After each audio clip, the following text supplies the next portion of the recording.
2.5 Admins, episode 200. I'm Joe. I'm Jim. And I'm Allan. We did it, boys. We got to 200.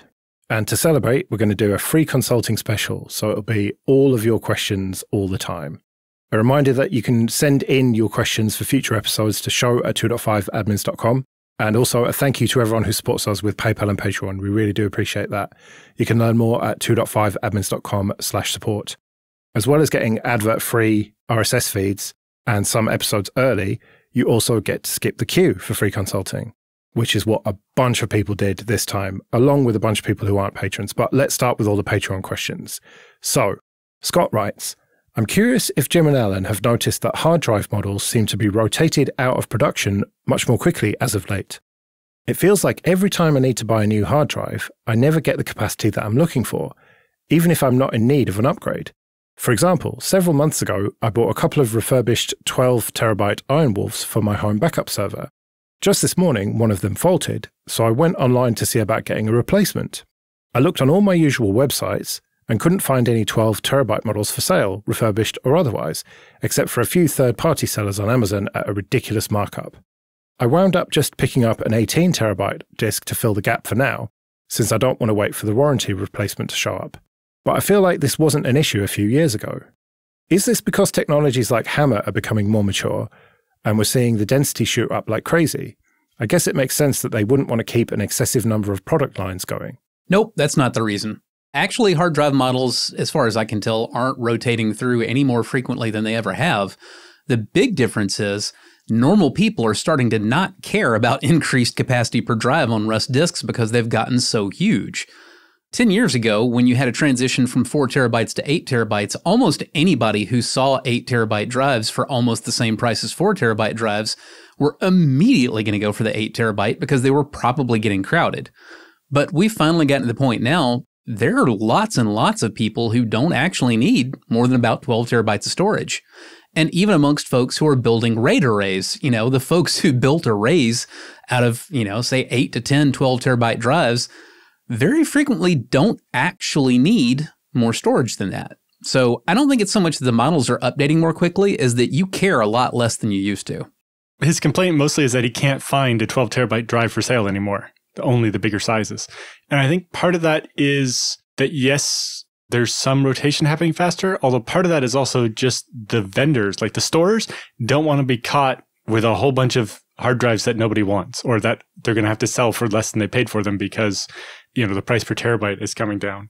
So there's a chunk of that. And to some degree, it does feel to me, I've tried to quickly find a graph of hard drive size over time, but most of them are either over such a long time span, you can't really tell. But I do feel like we settled in this area where like the 3 and 4TB drives were pretty popular for a number of years, and I bought a whole bunch of them, and then suddenly you couldn't anymore. But at the same time, I also realized that I have a bunch of 12TB drives that are failing now, and I looked at it and they're more than 5 years old, so out of warranty. A 12TB drive is not as new of a thing as it is in my head. And so it makes sense that hard drive manufacturers aren't still producing 12TB models because that was more than 5 years ago. And if every bit of manufacturing capacity they have is making 18, 20, and 24TB drives now, not the 12TB drives. 7 years. Seagate introduced 12TB drives to consumers in the mass market 7 years ago in 2017. Yeah. So it is not that odd for those models to stop being available now 7 years later. You saw similar transition times between 4TB and 8TB, 2TB and 4TB. It's just about how it goes. Yeah, I think part of that is my perception was once we got to 3TB, that was big enough that I bought all of them when they first came out, but I just kept using them until they weren't available anymore, basically. Because to Jim's point, once they got much bigger than that, like a decent sized array, you didn't generally need more than that. And I had an anecdote of this literally come up today where a friend asked me, it's like, I want to build a NAS. I need like a single digit number of terabytes. I'm like, well, you can't buy a hard drive in a single digit number of terabytes anymore. So I guess you're getting a mirror of the smallest hard drives you can buy. Or go solid state. Yeah. And I say, if you only need a small number, yeah, we could look at probably for the same budget, you get a lot less space. But if it's like a couple of terabytes of NVMe versus tens of terabytes of hard drive, if you only need a couple of terabytes, then your money's better spent on the higher performance drives. But yeah, basically I'm in the same position as Scott. And yeah, I replaced a bunch of 6, 8, and 12 terabyte drives with 16 and 18 terabyte drives that I got from server part deals. And when it's time to replace drives, I go there and find the lowest cost per terabyte that's the right SAS versus SATA, depending what I'm replacing, and just get a couple of those. Yeah, that's the other thing that's probably worth addressing here is, if you've got a RAID array and a disk fails and you need to buy a new one and replace it, or you're looking to expand it, whatever, generally speaking, you're not actually looking specifically for the same capacity as all the other drives in the array. You're looking for that capacity or larger, and as Allan said, you're looking for, a cost per terabyte. Because ideally, if you're keeping this array alive for, multiple generations of drives, you want to be able to auto-expand it, once the smallest drive remaining in the array gets replaced with a larger size, then you can increase the capacity. But until then, yeah, you don't specifically want to match an 8 terabyte drive to an array built out of 8 terabyte drives, not when, 12 terabyte drives and 14 and 18 are literally the same cost and newer and faster. That's what you do. Harold, who's a patron, writes, I know there's a lot of fanfare about USB-C, but I've had a lot of trouble with it, which I never had with previous ports or connectors. The Essential phone was the first device I owned with USB-C. I had no problems with it. Since then, I've had 2 phones. First was a Moto G Power. 2 years later, it won't stay connected to its USB-C cable to charge. Then I got a Pixel 5, which is a flagship phone, and it is in the same state as the Moto G, but at least it has wireless charging, and KD Connect, otherwise it would be garbage. Obviously, it is a cheap plug, but why is it so cheaply made? Is it more prone to wear and tear than other ports, or is manufacturing going downhill? My ThinkPad, which I've had for many more years, is fine, but then again, I'm not unplugging it nearly as often. I can't replicate this person's results, unfortunately, so I don't know how to answer that. In my family, we have had markedly fewer issues with failing ports since the transition to USB-C. Basically, the only one in my extended family who has managed to damage USB-C ports is my wife's little brother, who has some mental and physical issues, and he's extremely rough on hardware. He destroys everything, which includes USB-C. But like my own kids routinely destroyed USB-A ports, and they haven't yet broken anything USB-C. Yeah, micro USB was prime for it because people would jam it in the wrong way. Yeah, and USB-C being universal. Like, it was the one thing I would give the Lightning connector over USB-C is they made the part that would break off be on the cable end, not the device end. And USB-C maybe should have inverted that as well, but I've not managed to break any of my devices, but my use case is a bit different. And I do worry about, like, my Lenovo X270 that I bought had USB-C charging, but also still had the rectangular Lenovo charging port. But my new T14 that came yesterday has USB-C only, which is mostly a pain because I don't have that many USB-C chargers and I need to get some more. But if it were to break that port, that would be an issue for me. But I've not had that problem with any of my devices. Well, the T14 that I got for my wife's niece recently, I think it was a Gen 3, that has got at least 2 USB-C ports that are capable of charging it. The one that says it's for charging obviously will charge it, but the other ones will as well. So don't worry too much. I'm actually at the point now where I'm a little annoyed that everybody is still doing the full-on wired USB-C rather than doing MagSafe style charging. I know in an earlier episode, Allan and I both came across as very skeptical of the inexpensive plug-in USB-C devices that allow you to have a magnetically coupled connection. But since several of our listeners said, no, those things are great, you guys are idiots, I bought some to test. And yeah, I can confirm those things are freaking great. I use them all over the place. And as a matter of fact, that's what's currently on my little brother-in-law's laptop, the one who keeps destroying everything. He destroyed the charging port and half of the other hardware on his latest laptop a couple of months ago. And I made certain that the next laptop that I got for him had USB-C power delivery. And I bought, the little right angle adapters to plug in. So everything is just magnetic connected.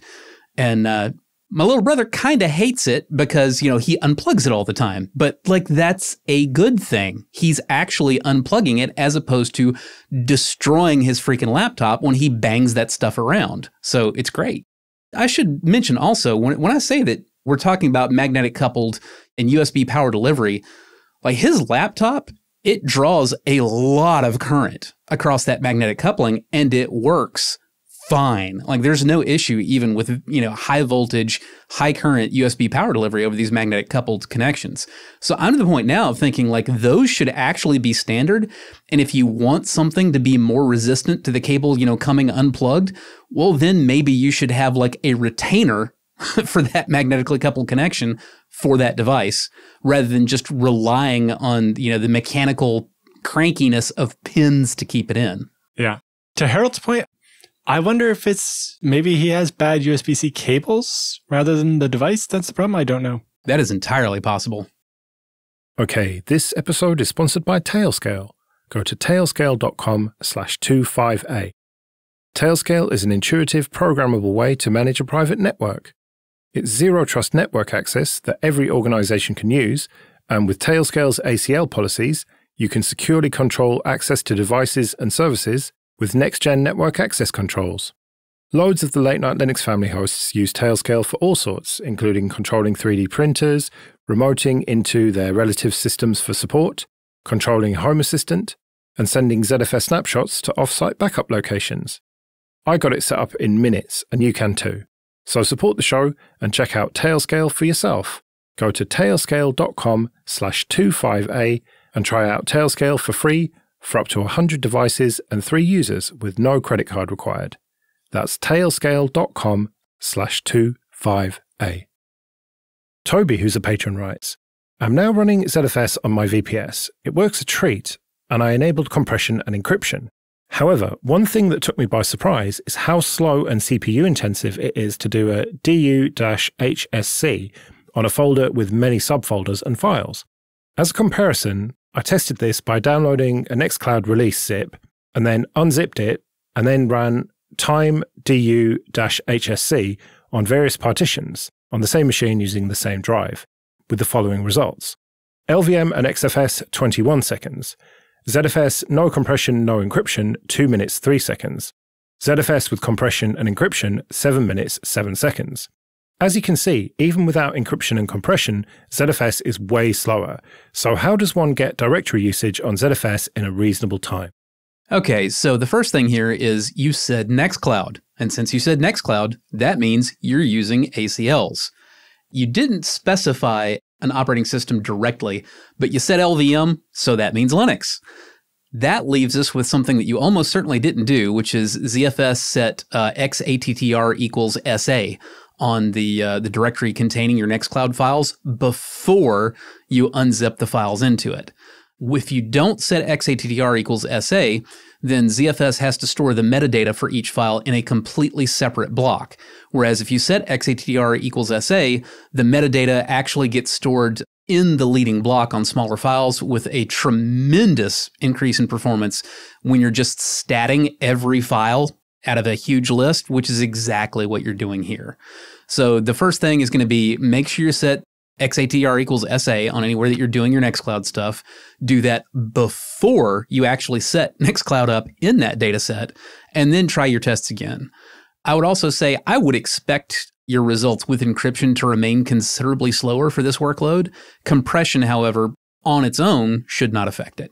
Also, the results seem oddly slow for even LVM there. The number of files in the Nextcloud source is probably not tens of thousands or anything. And especially if you just unzipped it, in ZFS, those files should be in the cache, at least the metadata for them anyway, mostly. So I would expect the results to run DU to take 2 minutes to be kind of a little out there. Although I guess the VPS probably has very little amount of RAM. There we go. Yeah, he said this is on a VPS, not on a host in a data center that Toby is setting VMs up on. Sure. But like, if it has a gig of RAM, it should have some cache for the size of this tarball or zip file. Even if it has 2 gigs of RAM, you're not going to be left with a whole lot of workable cache. Have you ever tried to set ZFS up on Linode or DigitalOcean? It's painful. Yeah, I have it on all my DigitalOcean boxes, and they only have a gig of RAM, and they use at least like half of it for cache. All I can say is I can absolutely confirm the result that he's seeing with, like, there is a definite performance penalty going from ext4 or XFS to especially an untuned ZFS on something as itty bitty as the typical VPS. Yeah, in general, ZFS is always going to be slower because it's doing a lot more work. XFS isn't generating a checksum to see if the data is corrupt or not before returning it to you, even when you're just looking at the metadata to run DU. And it's obviously not doing compression and encryption and so on. But as Jim said, especially with the X-adders thing, that's causing it to take twice as many IOPS. And on a slow VPS, that's a lot of extra work. To your other question about getting the directory size in a reasonable amount of time, DU is not bad. If it's a separate data set, then ZFS list will just know these numbers ahead of time and you're fine. There's also another mechanism in ZFS where for each data set, you can tell how much space was used by each username. So the ZFS user space command on a data set can instantly tell you the Jim user is using 8 gigabytes and the Allan user is using 4 gigabytes in this data set because it tracks that as you write the data and keeps that information up to date so that you don't have to go and calculate it at runtime with something like DU. Today I learned, what was the command again, Allan? ZFS space, user space, all one word, space, the data set. And it will say the POSIX user, Allan, is using 1.5 terabytes, and the POSIX user, Jim, is using 350 megabytes. And it can also tell you how many files that is. Just randomly looking at my podcast directory, I have 5.5 thousand files, and another user has 22 files, and a third user has 57 files. And that gives you that data instantly on any data set. Well, we've got a huge list of questions, so we better move on. But if you want to learn more about ZFS stuff, then I recommend joining Jim's Practical ZFS Discourse Forum, where you can ask questions and discuss it to your heart's content. Brian, who's a patron, writes, I have a small amount of data to back up by today's standards, 1.5 terabytes, and I currently do a full backup of all my data to a series of external USB hard drives that I rotate on a scheduled basis. Some of these backup drives are stored off-site. Jim and Allan have mentioned several times not to use external USB drives since the drives are not high quality. What would you recommend that I use instead for cold storage backups? Purchase a 2.5-inch server hard drive and put it in USB caddy? Ideally, yes, but I do not think that you should just rush out and throw away everything you have to replace it with that. Will you get better results on average with NAS or server grade drives in a caddy than with the USB portable hard drives that the manufacturers sell?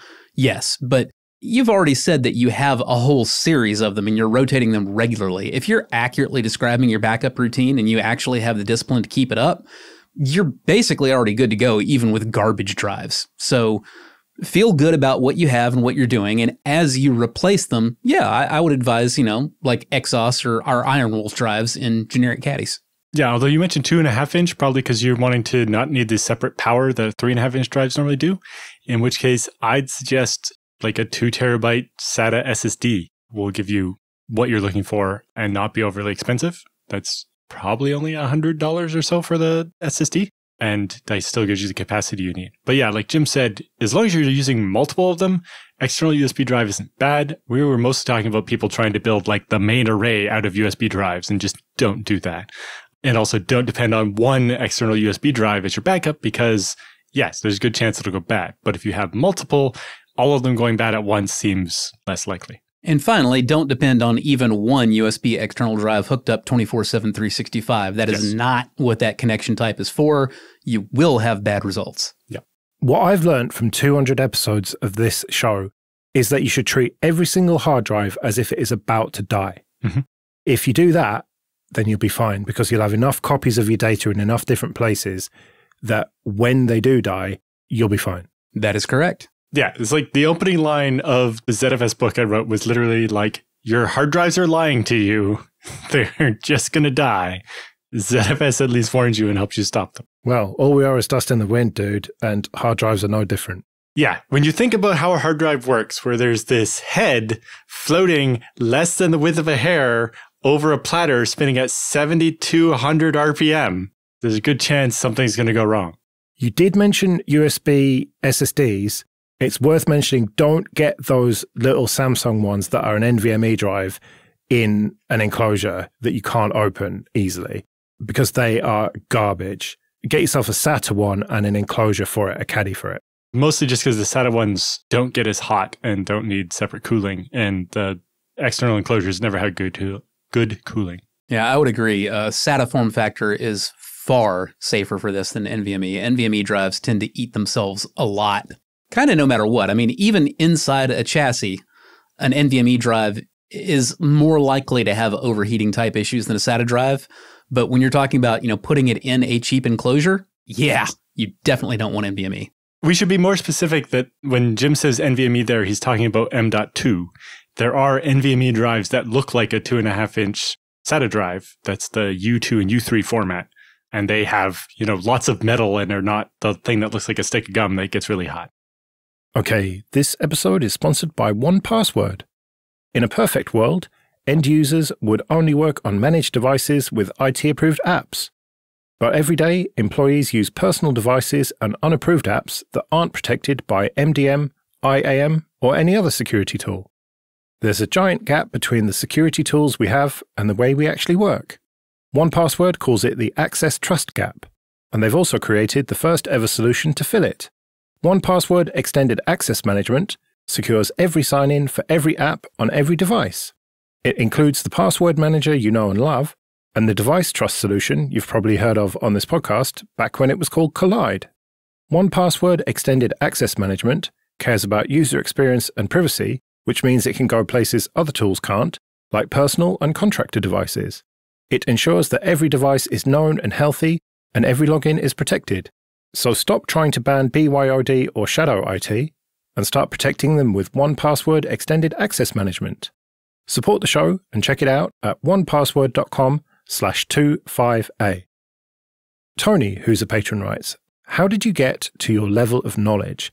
Is it only experience, or are there learning paths that you would recommend? How would you recommend someone like me getting to your knowledge level? Well, first you find something you want to do, and then you do it. It's how I learned. I'm pretty sure that's the majority of how Allan learned. And for that matter, although it's a different skill set, I'm pretty sure that's how Joe learned too. Ultimately, you just reach for something that's a little bit out of your grasp. You say, hey, I know what this thing is. I don't know how to do this thing yet, but I have a general big picture idea of what it does and how it would probably have to work for the most part. And then you just buckle down implementing it. And, you figure it out as you go along. But the thing that really keeps you invested and keeps you learning and keeps you retaining that knowledge is doing things that you wanted to do in the first place. If you can't find a goal that you want to hit, then you may have trouble acquiring the knowledge. Yeah, that was definitely it for me. I got into Unix because I had been into IRC for a little while and I run my own IRC server.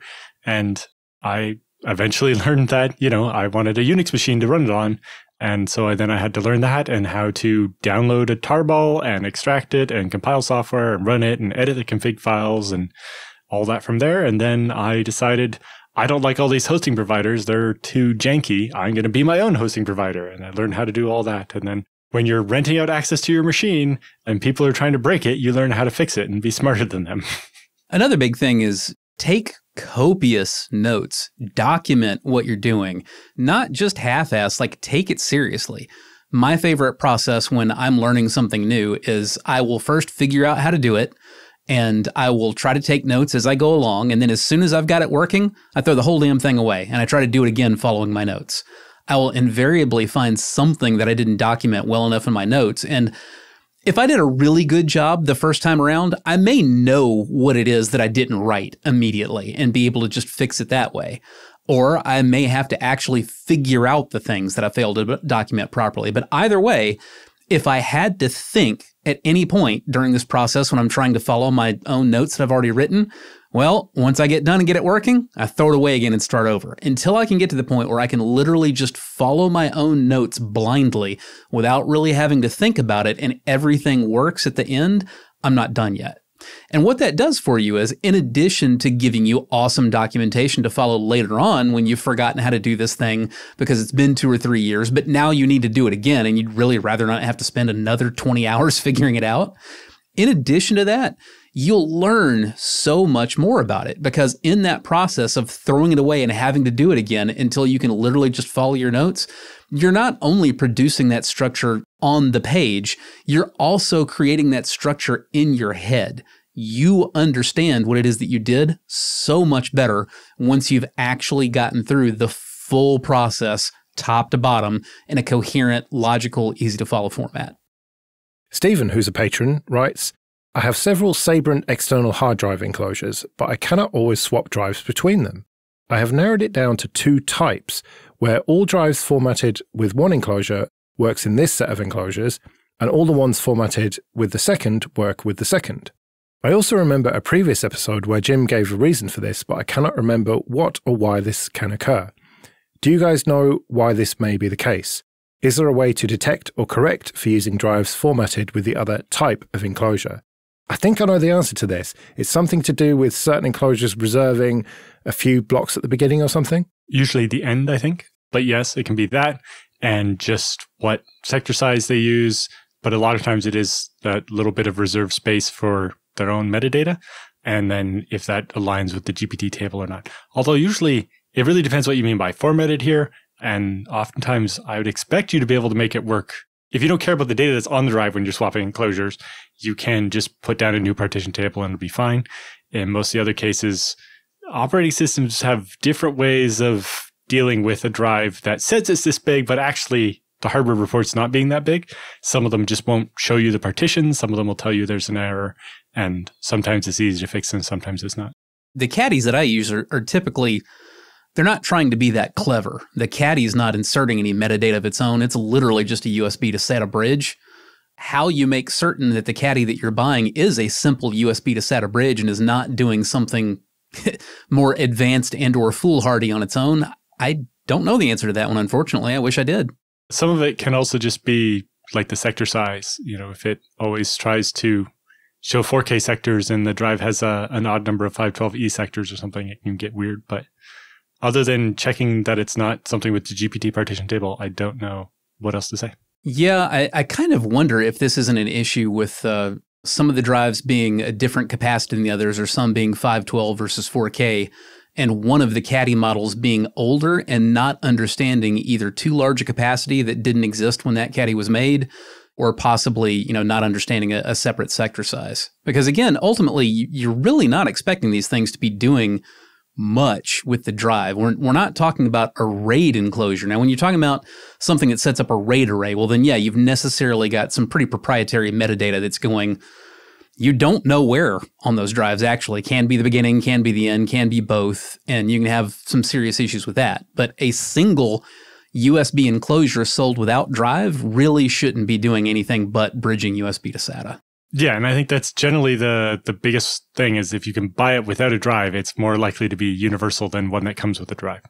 But yeah, the other thing to remember is the point of these USB things is actually to take the often SATA drive and make it look like a SCSI drive, which is not the same thing, but it shouldn't really need metadata, but they do all kinds of weird things and depends how well written the firmware is that is doing the conversion from SATA to SCSI. I think the big takeaway that I'm getting here is maybe avoid Sabrent enclosures. I recognize that brand. I've used a couple of those in the past, but that's always been kind of like a second choice for me. Like it works, but I don't know, just something doesn't really leave me with the best taste in my mouth about that brand. I've more commonly used them for like completely dumb 2.5 to 3.5 adapters to stick into cases. Kind of hard to mess that up. Michael writes, is there a program or setting that will send an email or text notification when a Windows server's CPU temperature exceeds some threshold? I know of programs that will display temperatures on request, but nothing that supports remote monitoring when you occasionally log onto the server administratively. Does it have to be done manually via a schedule task? I no longer run Windows, so truly asking for a friend. Yeah, we believe you, Michael. Yeah, the request seems a little weird. Like normally what you would do for this type of thing is have monitoring that is going to go and check on all the servers and do it. And that mostly doesn't happen that much on the server. Maybe there's an agent on the server that provides the answers to what is your temperature, but you want the stuff that's checking it to be on a different machine, because if the CPU temperature is getting that high on the machine's having trouble and you don't trust it to alert you anymore. Also, I'm trying to remember the last time I had a server overheat. Like outside of a hardware failure, that's not likely to be a thing. And I also caution about deciding on a threshold there, because most modern CPUs will keep underclocking themselves to stay under the temperature at which they have a problem. And so the server might never get to an extreme temperature. It'll just keep getting slower until it's not overheating. Yeah, but maybe you want to know why your server is so slow. Yeah, for and sure. Maybe it would be nice to see at a glance, oh, it's been running at, 90 degrees for, 3 hours straight now, and it's slower than it was 3 hours ago. How about that? Mm-hmm. But yeah, to Alan's point, I'm the same way. I would generally, if I want to monitor something like that on a Windows box, I will just use Nagios and I'll write custom plugins for it, just like I would on a Linux machine.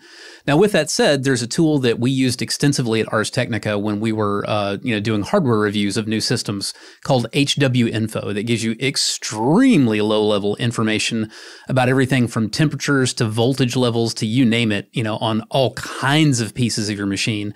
And although we didn't use it for what you're looking for, HWinfo, I just checked, absolutely can be set up to do email notifications, actually several other types of notifications. It's got plugins to connect to various kinds of external monitoring systems. So that's probably going to be the answer that you're looking for, is look for HWinfo, install it, and find out what it can do for you. Yeah, but I guess my earlier point was more, if you set the threshold to 95, it might never get there because it'll stop at 90. But yes, having monitoring and history can be really helpful. On our servers, we log the temperature of every core constantly and make a graph out of it. And it can be really interesting to see when the server wasn't any busier, but suddenly got a lot hotter. Oh, maybe the air conditioning at the data center had a problem. Or even just, my house is hotter today than it normally is because we're under a heat dome here in Canada today. And how that affects everything else that's going on. But yeah, if you're going to monitor CPU temperature, you might as well be monitoring everything. And so yeah, a remote monitoring system maybe fed with HWinfo sounds like the right solution. Right, well, we better get out of here then. Thank you everyone who sent in your questions. Clearly, we did not get to anywhere near all of them. We will try and answer them as soon as we possibly can. So stay tuned for that. But in the meantime, if you want to send in any more questions, you can do so show@2.5admins.com. In particular, any of you folks out there who, live day in, day out in the Windows world, Allan and I do work with Windows every single day, but it's not our favorite platform. And some of y'all may know some tools that we're not familiar with. But for now, you can find me at joerest.com/mastodon. You can find me at mercenarysysadmin.com. And I'm at Allan Jude. We'll see you next week.